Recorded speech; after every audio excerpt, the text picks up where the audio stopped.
Assalamualaikum warahmatullahi wabarakatuh. Selamat pagi anak-anak, semangat pagi. Perkenalkan, nama Ibu Erisa Aningrum. Anak-anak bisa memanggil Bu Risa. Hari ini Ibu akan membersamai anak-anak dalam kegiatan pembelajaran.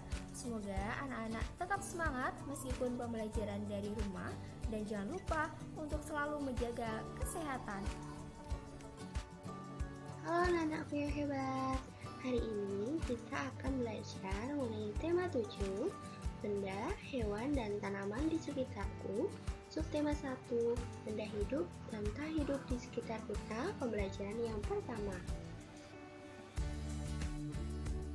Sebelum pembelajaran kita mulai, silakan anak-anak untuk berdoa terlebih dahulu agar pembelajaran kita hari ini menjadi berkah dan bermanfaat. Selanjutnya, anak-anak silakan siapkan alat tulis seperti buku, pensil, dan penghapus. Jangan lupa anak-anak juga untuk melakukan presensi dengan menuliskan nama, nomor, semangat belajar pada kolom komentar video ini. Apabila anak-anak sudah siap untuk belajar, yuk langsung saja kita mulai pembelajaran hari ini. Coba anak-anak perhatikan gambar di samping.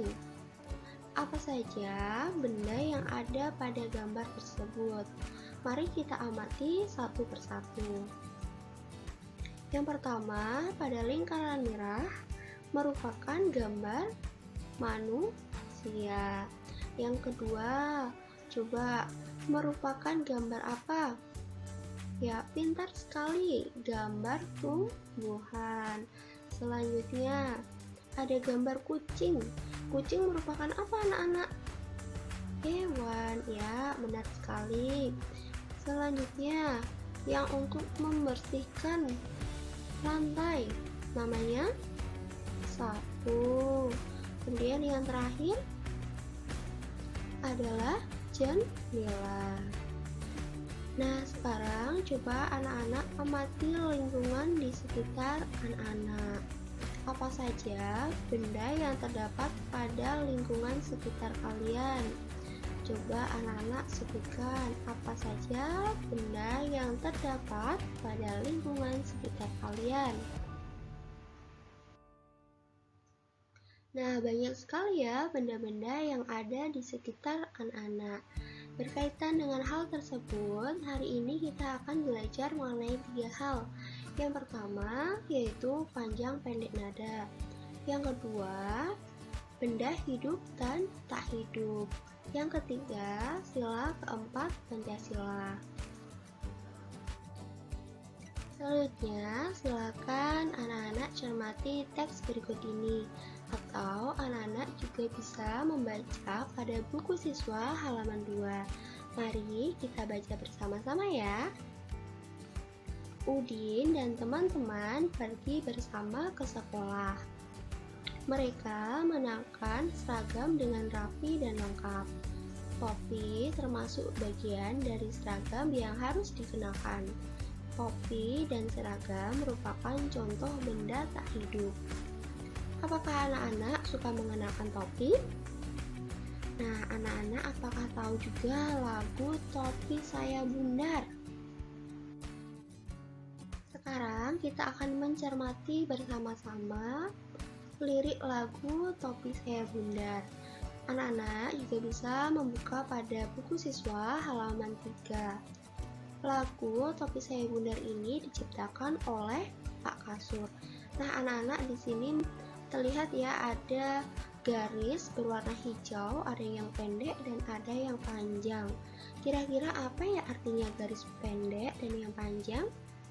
Nah, jadi kalau garis yang pendek itu merupakan tanda bahwa lirik tersebut dinyanyikan dengan nada pendek. Sedangkan yang panjang itu dinyanyikan dengan nada yang panjang. Nah, agar anak-anak lebih paham dan lebih jelas mengenai panjang pendek nada dalam lagu Topi Saya Bundar, silakan anak-anak untuk mencermati contoh menyanyikan lagu Topi Saya Bundar berikut ini.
Nah, itu tadi adalah contoh menyanyikan lagu Topi Saya Bundar.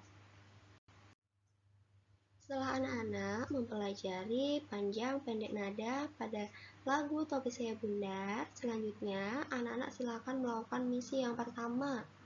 Misi yang pertama yaitu menyanyikan lagu Topi Saya Bundar.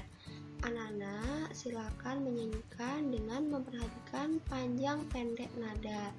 Kemudian anak-anak minta bantuan orang tua kalian untuk mendokumentasikan dalam bentuk video, kemudian dikirim melalui WhatsApp Bu Risa. Tadi kita sudah belajar menyanyikan lagu Topi Saya Bundar. Nah, berikut ada gambar topi anak-anak. Coba, menurut anak-anak, kalau topi itu bisa bergerak sendiri atau tidak? Ya, tentu tidak, karena topi merupakan benda yang tak hidup. Lalu, bagaimana perbedaan benda hidup dan tak hidup? Apakah anak-anak sudah tahu? Kalau belum, mari kita belajar bersama-sama mengenai benda hidup dan tak hidup. Anak-anak, masihkah anak-anak ingat benda-benda apa saja yang ada pada gambar tersebut? Sebelumnya, tadi kita sudah menganalisis benda-benda yang ada pada gambar. Nah, benda-benda pada gambar itu ada 5 yang dapat digolongkan menjadi benda hidup dan tak hidup. Coba anak-anak sebutkan benda yang hidup yang mana? Pintar sekali. Jadi benda hidup yaitu ada manusia, tumbuhan, dan hewan. Sedangkan yang benda tak hidup yaitu ada jendela dan sapu. Selanjutnya kita akan belajar mengenai ciri-ciri benda hidup dan tak hidup. Ciri-ciri benda hidup yaitu yang pertama bernapas, yang kedua membutuhkan makanan, yang ketiga bergerak, dan yang terakhir itu tumbuh. Nah, ciri-ciri tersebut itu terdapat dalam ketiga benda berikut, yaitu ada manusia, tumbuhan, dan hewan. Sedangkan benda tak hidup itu memiliki ciri yang berlawanan dengan benda hidup. Tidak bernapas, kemudian tidak membutuhkan makanan, tidak bergerak sendiri, dan tidak tumbuh. Contoh benda tak hidup yaitu ada peralatan sekolah, meja dan kursi, ada peralatan kebersihan, dan masih banyak lagi yang ada di lingkungan sekitar anak-anak. Yuk, sekarang kita main tebak-tebakan mana yang termasuk benda hidup dan tak hidup. Dari yang pertama, gelas merupakan benda hidup atau tak hidup?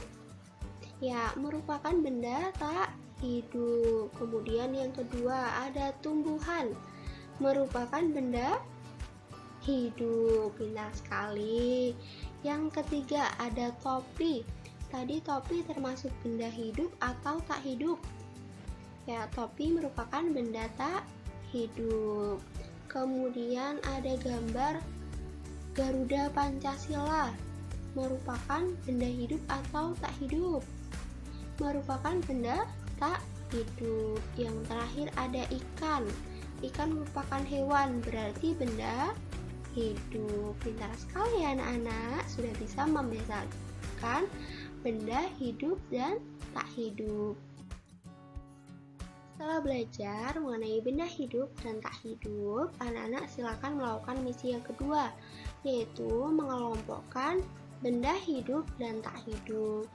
Anak-anak silakan buka buku paket tema 7 halaman 5, kemudian amati gambar benda pada halaman tersebut. Kemudian tentukan kelompok benda yang termasuk benda hidup atau benda tak hidup. Gunting gambar tersebut, kemudian tempelkan pada kolom yang tepat pada halaman 7. Anak-anak, tadi anak sudah tahu ya bahwa foto atau gambar burung Garuda Pancasila merupakan benda tak hidup. Nah, hari ini kita akan belajar mengenai sila Pancasila. Anak-anak, siapa yang masih ingat berapa jumlah sila dalam Pancasila? Ya, benar sekali, ada 5. Nah, anak-anak, berikut ini adalah simbol dan bunyi sila Pancasila. Yang pertama itu disimbolkan dengan bintang. Bunyinya ketuhanan yang Maha Esa. Yang kedua disimbolkan dengan rantai. Bunyinya kemanusiaan yang adil dan beradab. Yang ketiga disimbolkan dengan pohon beringin. Bunyinya Persatuan Indonesia. Yang keempat disimbolkan dengan kepala banteng. Bunyinya kerakyatan yang dipimpin oleh hikmat kebijaksanaan dalam permusyawaratan perwakilan. Yang keempat disimbolkan dengan padi dan kapas. Bunyinya keadilan sosial bagi seluruh rakyat Indonesia. Untuk pembelajaran hari ini, kita akan belajar mengenai simbol dan bunyi sila yang keempat. Sila keempat itu disimbolkan atau dilambangkan dengan kepala banteng. Bunyinya yaitu kerakyatan yang dipimpin oleh hikmat kebijaksanaan dalam permusyawaratan perwakilan. Setelah anak-anak mengetahui simbol dan bunyi sila keempat, silakan anak-anak untuk menggambar simbol sila keempat di buku tulis kalian. Kemudian di bawahnya kalian tuliskan bunyi sila keempat. Tidak terasa ya anak-anak, kita sudah menyelesaikan pembelajaran hari ini. Kita sudah belajar mengenai beberapa hal. Coba apa saja yang sudah kita pelajari hari ini? Ya, yang pertama kita sudah belajar mengenai panjang pendek nada dengan menyanyikan lagu Topi Saya Bundar. Yang kedua, kita sudah belajar benda hidup dan benda tak hidup. Yang terakhir, kita belajar sila keempat Pancasila. Kita sudah belajar simbol dan bunyinya. Anak-anak, setelah kita menyelesaikan pembelajaran, apakah masih ada materi yang sulit? Jika ada, silakan anak-anak bertanya melalui WA Burisa ya anak-anak. Apabila sudah tidak ada materi yang sulit atau belum paham, silakan anak-anak untuk mengerjakan latihan soal. Di sini ada 5 soal pilihan ganda, silakan anak-anak kerjakan, kemudian difoto dan dikirim melalui WA Burisa. Sebelum mengakhiri pembelajaran, Burisa ingin tahu bagaimana perasaan anak-anak setelah melakukan pembelajaran hari ini. Ibu harap semoga anak-anak merasa senang karena anak-anak telah belajar beberapa hal baru yang sebelumnya belum anak-anak ketahui, dan semoga ilmu yang ibu berikan dapat bermanfaat untuk anak-anak. Untuk mengakhiri pembelajaran, silakan anak-anak untuk berdoa terlebih dahulu, kemudian jangan lupa untuk mengepasi alat tulisnya. Hal ini bertujuan agar anak-anak berlatih untuk tanggung jawab dan disiplin. Anak-anak harus tetap semangat belajar meskipun pembelajaran dari rumah, karena Burisa yakin anak-anak adalah anak yang hebat. Dan jangan lupa untuk tetap menjaga kesehatan dimanapun dan kapanpun. Sekian dari Ibu, apabila banyak kesalahan dari Ibu mohon maaf. Wassalamualaikum warahmatullahi wabarakatuh.